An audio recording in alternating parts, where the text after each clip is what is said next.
2026ஆம் ஆண்டிற்கான சட்டமன்ற தேர்தல் ஒரு வழியா முடிஞ்சிருச்சு. அதற்கான முடிவுகள் நாளைக்கு அறிவிக்க போறாங்க. ஒரு தேர்தலினுடைய முடிவு அப்படிங்கிறது அடுத்த 5 ஆண்டுகளுக்கான ஒரு தலைவரை மக்களுக்கு தேர்ந்தெடுத்து கொடுக்குது, அவ்வளவுதான்.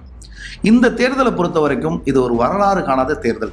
இந்த தேர்தலுடைய களமே ரொம்ப பரபரப்பா இருந்துச்சு. காரணம், திமுக கூட்டணி ஒரு பக்கம், அதிமுக கூட்டணி ஒரு பக்கம், அதை தாண்டி சீமான் ஒரு பக்கம், இன்னொரு பக்கம் தாவேகா விஜய், இப்படி 4 முனை போட்டியாக இந்த தேர்தல் அமைந்தது. நிச்சயமாக மக்களுக்கு ஒரு பரபரப்பான மனநிலையை கொடுத்துச்சு அப்படிங்கிறதுல மாற்றுக்கிறதே கிடையாது. இந்த தேர்தலை பொறுத்த வரைக்கும் இந்த தேர்தல் முடிவதற்கு முன்பாகவும் முடிந்ததற்கு பிறகும் நிறைய கருத்து கணிப்புகள் வெளிவந்த வண்ணமே இருக்கிறது. இந்த தேர்தலை பொறுத்த வரைக்கும் தேர்தலுக்கு முந்தைய கருத்து கணிப்புகளாக இருக்கட்டும், தேர்தலுக்கு பிந்தைய கருத்து கணிப்புகளாக இருக்கட்டும், பல்வேறு விதமான முடிவுகளை வெவ்வேறு விதமாக அறிவிக்கிறாங்க. அதாவது எக்ஸிட் போல் சர்வேக்கள்ல பெரும்பான்மையானவர்கள் திமுக கூட்டணி தனி பெரும்பான்மையோடு வெற்றி அடையும் அப்படின்னு சொல்றாங்க. அதுல ஒரு சிலர் தாவேகா தனித்தே ஆட்சி அமைக்கும் கூட சொல்றாங்க. இப்படி மாற்று கருத்துகள் மாறி மாறி உழவி கொண்டிருக்கிற இந்த சூழல்ல இந்த தேர்தலில் நாம ரொம்ப கவனம் எடுத்து ஒரு சாராரை நம்ம உற்று நோக்க வேண்டிய அவசியம் இருக்கு. வேறு யாரும் இல்லை, அவர்கள் இந்த தலைமுறை இளைஞர்கள். பொதுவாக இளைஞர்கள் தேர்தல் நேரங்களில் அந்த தேர்தல் அன்னைக்கு போய் வாக்குகளை செலுத்திட்டு வீட்டுக்கு வந்து அடுத்த வேலையை பார்க்க தொடங்கிடுவாங்க. ஆனால் இந்த தேர்தலை பொறுத்த வரைக்கும் இளைஞர்களுடைய பங்கு அதீதமானதாக நம்ம பார்த்தோம். அதற்கு காரணம் தாவேகா. விஜய் என்கிற மக்களின் மனங்களை ஆட்கொண்ட ஒரு மிகப்பெரிய ஆளுமை இந்த தேர்தல் களத்துல ஒரு போட்டியாளராக நின்னதுதான் ஒரு முக்கியமான காரணம். அதனாலதான் பல இளைஞர்கள் இந்த தேர்தலில் தங்களை அரசியல் வயப்படுத்தி கொண்டார்கள். ஒருவேளை இந்த தேர்தலில் திமுகவும் அதன் கூட்டணி கட்சிகளும் பெருவாரியான வெற்றியை ஈன்றெடுக்கும் எனில் அது இந்த முறை முதல் முறையாக தாவேகாவிற்கு வாக்களித்த இளைஞர்களின் மனதை நிச்சயமாக காயப்படுத்தும். அது நிச்சயமாக பெரிய வருத்தத்திற்குள்ள அவங்க போவாங்க அப்படிங்கிறதுல மாற்றுக்கிறது கிடையாது. ரிசல்ட் நீங்க நினைச்சது மாதிரி வரலன்னா எந்த நேரத்திலையும் எந்த சூழல்லையும் உணர்ச்சி வசப்பட்டு தவறான முடிவுகளை கையில் எடுக்காதீங்க. வன்முறையில் ஈடுபடுவதோ, மற்றவர்களோடு சண்டையிடுவதோ, அல்லது உங்களை நீங்களே மாய்த்து கொள்கிற விபரீதமான முடிவுகளை எடுத்து விடுவதோ நிச்சயமாக கூடாது.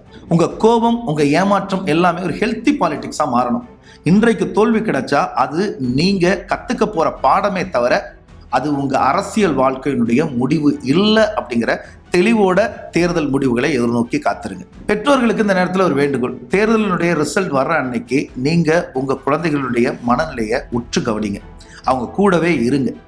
அரசியல் அப்படிங்கிறது ஒரு நீண்ட நெடிய பயணம் அப்படிங்கிறத அவங்களுக்கு கற்றுக் கொடுங்க. அதுல ஜெயிப்பதற்கு இன்னும் நிறைய காலம் இருக்கு அப்படிங்கிறத அவங்களுக்கு துல்லியமா புரிய வைங்க. இந்த அறிவுறுத்தலும் ஆலோசனைகளும் ஒருபுறம் இருக்கட்டும்.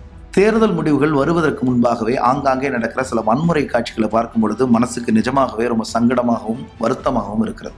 திருச்சி மாவட்டம் ஸ்ரீரங்கம் தொகுதியில பெட்டவாய்த்தலை அப்படிங்கிற ஒரு பகுதியில ஒரு அரசியல் கட்சியினுடைய தேர்தல் அலுவலகத்தை மர்ம நபர்கள் தீயிட்டு கொளுத்தி இருக்கிறாங்க.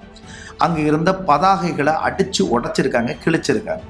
இது வெறும் ஒரு அலுவலகத்தின் மீதான தாக்குதல் இல்லை, ஜனநாயகத்தின் குரல் வலையை குறிபார்த்து நிற்கிற கூர்வாள் அப்படின்னு தான் நம்ம சொல்லி ஆகும். திங்க் தமிழா இப்படியான வன்முறை சம்பவங்களை வன்மையாக கண்டிக்கிறது. அரசியல்ல மாற்று கருத்துகள் இருக்கலாம், விமர்சனங்கள் இருக்கலாம். ஆனால் ஒரு கட்சியின் மீது தனிப்பட்ட கோபம் ஏதேனும் இருந்தால் அதை ஜனநாயக முறைப்படி வாக்குகளை அந்த கட்சிக்கு எதிராக செலுத்துவதன் மூலமாக தான் வெளிப்படுத்த முடியும். அதுதான் சரியாகவும் இருக்கும், அதுதான் அரசியல் அறம். அதை விடுத்து அந்த கட்சி அலுவலகத்தை தாக்குவது என்பது, அந்த கட்சி அலுவலகத்தை தீயிட்டு கொளுத்துவது என்பது நிச்சயமாக அரசியல் அநாகரிகம் அப்படிங்கிறதுல மாற்று கருத்தே இல்லை. இப்படியான வன்முறை கலாச்சாரங்கள் தொடர்ந்தால் எளியவர்களும் புதியவர்களும் அரசியல் களத்திற்கு வருவதற்கு அச்சப்படுவார்கள்.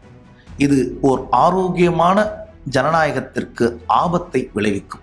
எனவே அமையப்போகிற ஆட்சியின் மீது உங்களுக்கு ஏதேனும் ஆட்சேபனை இருந்தால் அவர்களை எதிர்த்து உரத்த குரலில் கேள்விகளை கேளுங்கள், ஜனநாயக ரீதியான போராட்டங்களை முன்னெடுங்கள்.